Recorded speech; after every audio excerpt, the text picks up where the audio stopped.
Hey everybody, so today we are going to talk about Croatia, but we're going to do it in a little bit of a casual way as I do have to head towards Northern Virginia to take a flight to Punta Cana tomorrow for the group trip. So I am super excited for that. Stay tuned for all kinds of videos, reviews of the resort and everything like that. So let's talk about Croatia for a few minutes. So I went to Croatia this past summer and again, I love the country. It is a lot to me like Italy and Greece. However, just a little bit more east. It has so many different cities to offer. Dubrovnik is where we flew into, which I will say is a long plane ride. To economically make sense of the trip, we actually flew directly into Rome and then took a cheaper flight from Rome to Croatia, since you know that buying flights when you're in Europe compared to the United States is a million times cheaper. Little travel hack there.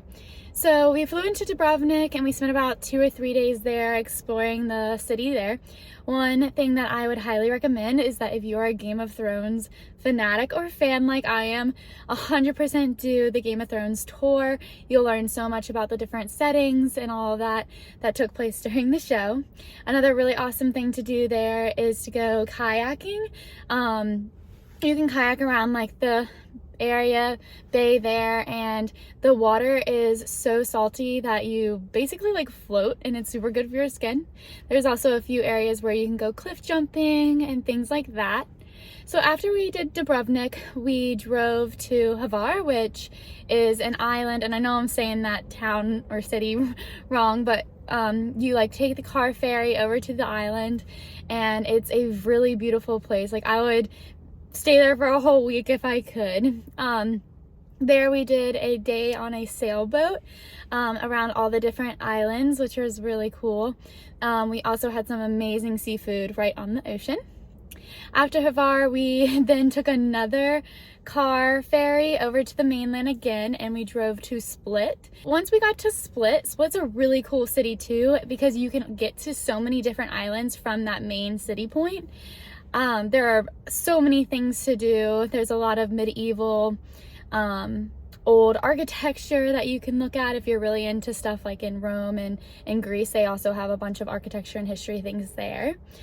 After Split, our last stop was Zagreb, which is the capital of Croatia, and we only had one day there, and I really regret that. The city was so cool, so beautiful. The food was amazing, the people were awesome, and I just wish I spent more time there. I only spent a week going from the south to the north of Croatia, and I do regret not spending more time there. So I'll definitely be hitting Croatia again in the future. If you guys have any questions about Croatia or want to know more, if I didn't answer any specific questions, please leave a comment below. Also, let me know what country you want to hear about next. Alrighty guys, I hope you have a great weekend.